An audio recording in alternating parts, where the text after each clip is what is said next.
I just found out my sister's best friend, who also happens to be my doctor, got drunk and told her I've been secretly taking ADHD meds for years, and now I'm being begged not to report her. So my oldest sister's lifelong best friend has been my doctor for a couple of years. Initially my doctor, Dr. A, was a colleague of hers from the same clinic, but after my doctor, Dr. A, was away on maternity leave, I temporarily switched to my sister's friend, Dr. B, as my primary physician, and it's been that way since the pandemic began, and I never switched back. I have ADHD and get prescription meds for it and have been for a few years now, something I haven't shared with any of my family members for fear of backlash since I come from a long line of type A overachievers who don't believe in ADHD and write it off as laziness. A few days ago, my siblings and I were hanging out at my sister's house watching the Matthew Perry, Diane Sawyer episode where he shares his history with substance abuse, and I made a comment about how skinny he looked during one of the seasons of Friends.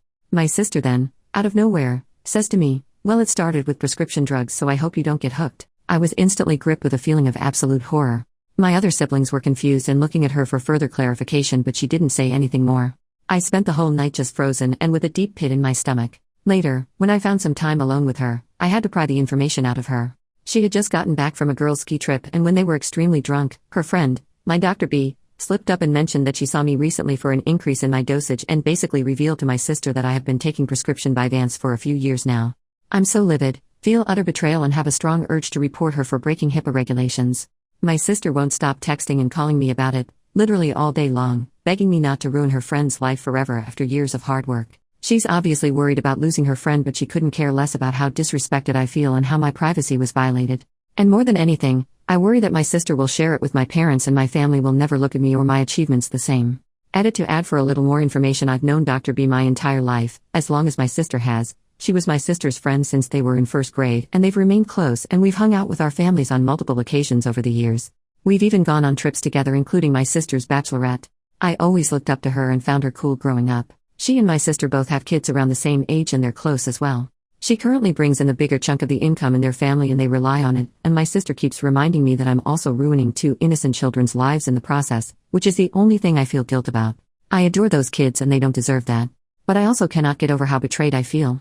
I always keep a safe distance between personal and professional relationships and would have never picked her to be my doctor had the circumstances not unfolded the way it did. She was the next best doctor and was the obvious choice because I wasn't really looking to switch to a new clinic during the pandemic. OP adds more info in the comments. OP on her sister's personality. Dr. B doesn't know that my sister told me yet. So far it's just been conversations between my sister and I. She's making it seem like they were so sloppy drunk that it was a slip-up and a complete one-time total accident, but I don't understand why that would even come up at all and don't believe that. My older sister flaunting sensitive info about my sibs and I is a tale as old as time. When we were kids, she would hold on to a secret she found out about one of us till the perfect moment, and would thrive on dropping the bombshell to our parents during a road trip or in the interval of a great movie and ruin the entire thing. It was her thing, and I fear she hasn't fully gotten over the habit as an adult. My older sister considers herself our parent too and has always narsed or used stuff as leverage against us. I used to fear her growing up and would hide my journals at my friend's house because she would snoop. Definitely lacks empathy. Update. 3 months later. Thank you for all the advice and support on my original post. After reading the feedback, I reached out to a close lawyer friend for advice as well. And he, like most of you, agreed that I should report it and to do it without informing anyone else. He said it was better for me to do it sooner to have it on record. They prefer any complaint to be filed within 180 days of when you knew that the act or omission complaint have occurred. 2 days after that I reported Dr. B to OCR for violating HIPAA and Patient Safety Act and breaching my fundamental right to health information privacy. I didn't tell my sister or anyone else, but a few days later, I saw my entire family when I went home for the holidays. I hadn't heard anything back yet on my complaint, so I wasn't sure if Dr. B was aware yet, let alone tell my sister that I had reported her, so I didn't say a word. Turns out that wasn't my biggest issue at that moment though. My sister had already told my parents that I was on an extremely high dose of controlled substances. I knew my parents wouldn't take this news well, but they were far more upset about it than I could have imagined. My dad doesn't believe in ADHD and thinks it's merely an excuse for those that allow themselves to get easily distracted, especially since the age of social media. He even remarked that he noticed I was quite slow with my responses since dropping out of my chess club. Really absurd and offensive comments. I can't even remember a lot of it because I was frozen. I just sat there, nauseous and livid, with tears in my eyes, just listening to the 3 of them, my parents and sister, take turns going off at me. My mom wanted me to stop all medications immediately, that I'm better than this and smarter than this, and even threatened to tell your professors that you're on drugs if you leave us with no choice. But when she said that, it hit me. I had a choice. I could choose. I could choose to never have to deal with this again and to not let them treat me this way anymore. So I did. I chose to say nothing and allowed them to interpret my silence as agreeing and submitting to their ways as I have done so many times before. And then I went to my room, chose to book a flight and pack up most of my stuff. My books would need buses of their own to be transported anywhere. The next morning, I chose to call an Uber a few hours before my flight, while they were still asleep, and flew back to my university. I chose me. In January, I found out that Dr. B had prior complaints from patients against her, and my report had opened an investigation that is currently ongoing. She's been placed on temporary leave till the case is resolved. I can't share more details on that for now, but I will come back and update once it's done. Relevant comments. Commenter: I also have ADHD and I studied neuroscience, partly because I wanted to understand. I also come from a family that thinks like ops and I got the same BS from them all my life. We now finally come to be able to make ADHD visible in MRI scans and predict the presence of symptoms with an accuracy of up to 80%. We can make visible the ways ADHD brains are different from normal brains, not in their structure but in the way they make use of it. We can see where our bodies use more oxygen and neurotransmitters, and ADHD brains are visibly different from normal ones in a way that is congruent with the symptoms. We can even tell apart the inattentive type and the hyperactive type with an accuracy of up to 75%. People who say ADHD patients are lazy and their symptoms are their own choices and character flaw are as ignorant and backwards as someone still believing the flu is caused by bad air or cancer is God's will. If this family is so smart, they are doing a really good job at remaining ignorant. With all the evidence out there, they have to really choose not to read and educate themselves and become advocates for their child and sibling, but instead actively avoid the newest scientific evidence that their opinion is stupid and they have been shitty people all along. OP, it took me 30 years to make the step you made. Kudos on being so brave and mature while still being in college. I'm still trying to come to terms with self-doubt, imposter syndrome and depression. If you can afford it, do some therapy. Growing up in such a negative environment takes its tolls even after you cut the ties. I'm proud of you. The hurdles to get to where you are today were huge and you did it all by yourself. Never forget that.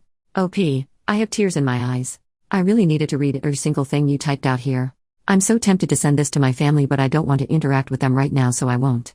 I love science just as much as they do, and studying physics brings me so much purpose. I just know I need some help in staying ahead of my course and completing my assignments, and I'm finally okay with that. In the short time that I've been away from my family, I felt so much more freedom in accepting who I am. That I am still smart and capable, and that I will still become a scientist, even if I do it my own way, and I am okay with the fact that my family doesn't approve of my choices. If they can't be bothered to listen to me, let alone attempt to learn anything about my diagnosis and try to be there for me, they aren't worth worrying over. I have spent far too much of my life doing that already. I have no more time or energy to give to that anymore. I'm channeling all of that towards me, achieving my goals and healing my trauma. Thank you for listening and for sharing. I'm so grateful for you. OP on her family, it's their whole image. We come from a long line of scientists and many of my family members have a PhD. And as far as I know, none of them have been officially diagnosed like I have, or maybe they struggled with it secretly, but their work ethic and achievements are everything to them and they would never reveal anything that would show otherwise. It's the way we were raised and I didn't know anything else for most of my life. Anyone who couldn't pay attention was distracted in their eyes. Nothing more. OP makes a new post, 3 weeks later. The worst part about going no contact with your sister, missing out on getting to hang out with your niece and nephew. I don't know how many of you have actually gone no contact with your family, especially to the extent that I have currently. But I'd love to hear any advice you might have. At this point, I don't have any form of communication with my parents and older sister and haven't since December. The most awful part about this whole thing is my inability to reach out to my young niece and nephew who I'm so close to. Every year I receive a Valentine's Day card from them, and this year I got none. It's incredibly lonely and I don't wish this on anyone. I'm always wondering why they think I haven't called them. As much as I'm growing and healing from this, I'm also dealing with a lot of trauma and it's rough. Relevant comments. OP, on learning about herself. I think it's so hard for me right now because for years so much of what mattered to me was getting approval and being good enough for my family, especially since they're all overachievers and place a lot of value in academic excellence. And to feel no support from them at a time when I could really use it.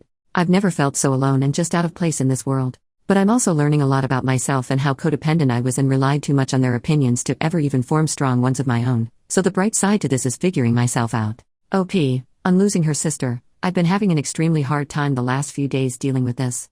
I'm looking forward to when I can say my life is much healthier and happier without my sister. I know it will come, but right now, I'm just experiencing so much sadness as a younger sister who looked up to my sister so freaking much. All I wanted was to be good enough for her to be proud of me or think I was worthy of her time and attention. But I'm not, and coming to terms with that is brutal. Second update, 2 weeks later. Thank you to every single person that has commented, reached out via DM, or shared any advice with me. My ADHD and current anxiety has me extremely overwhelmed, so please excuse me for not being able to respond to each of you individually. I get quite a few questions every day about any update with the case. I'm not sure how so many of you are still finding this post, but I really appreciate everything you've said to me to help me get through this. I'm sorry I can't answer any questions right now. Please know that once I have enough to share or any real information, I most certainly will, but for now, there isn't much. The only thing I can share is that I am currently working with an attorney well versed in HIPAA violations who is handling the matter on my behalf. We have received a notice regarding the outcome of the investigation from the OCR, which I am not allowed to share yet. I'm not sure if we, along with the other patients who face breach of privacy from the same doctor, will be suing, because that's usually the most unlikely outcome since it almost always falls on the employers rather than the doctors. I've been told we might proceed with a civil claim. There's a lot of bureaucracy involved and it seems quite complicated, so I don't have a timeline on what to expect yet. I'm just grateful to have a lawyer that knows what they're doing. Thank you for your support. It's been the most hardest and lonely period of my life, and your kind words helped me get through it. OP makes a new post. 1 month later, I just found out that my family cut me out of their insurance plan and I no longer have access to health coverage, including my prescription meds for ADHD or therapy, both of which I really need right now. What are my options? I'm a full-time student under the age of 26, and my health insurance so far had been included in my family's plan under dependent coverage extension. A few months ago I went no contact with my family after they found out I was on prescription Vyvanse for my ADHD, something they absolutely do not believe in and refuse to support me. 2 weeks ago, I found out that they have taken me off their health plan and have pretty much left me to fend for myself. I haven't been able to get my meds this month and it has been awful. Since I study full-time, my only means of income is a part-time TA job on campus, which is currently on hold since the semester has ended, and some tutoring I do during my, very limited, free time. I'm struggling and on the verge of a mental breakdown and could use any advice I can get. What options do I have to get some health coverage or any assistance whatsoever? Sorry if this has been hard to read. My eyes fill up with tears anytime I try to type this out. Final update, 2 weeks later, farewell and thank you for your support. I hope you read this. Hello everyone. I want to express my deepest gratitude to all of you who have reached out, offered advice or a safe space for me to be heard, and provided so much support during my time here. I was so incredibly lonely after making the difficult decision to go no contact with my family, so it was so nice to see all your sweet messages and advice. However, amidst this awfully painful period that I wouldn't wish on anyone, I discovered a newfound sense of belonging provided by all of you compassionate strangers of Reddit. To those of you that were proud of me, I cried a long cry for every single time I read those words, and I will carry them with me till the very end. Science is my purpose here. I will rise again and hopefully help change this world for the better someday. As I embark on a healing journey, I've decided to take a step back from here. As someone navigating ADHD, I can sometimes become overwhelmed with feedback. Therapy has taught me the importance of focusing on my mental well-being, and given the financial challenges I'm facing and ongoing legal issues, I will be working 2 jobs to make ends meet and afford the healthcare and stability I need while I'm off from school.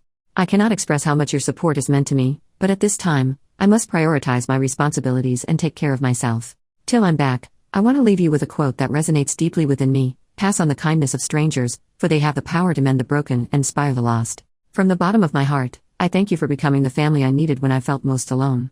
May your lives be overflowing with happiness, love, and success. Take care.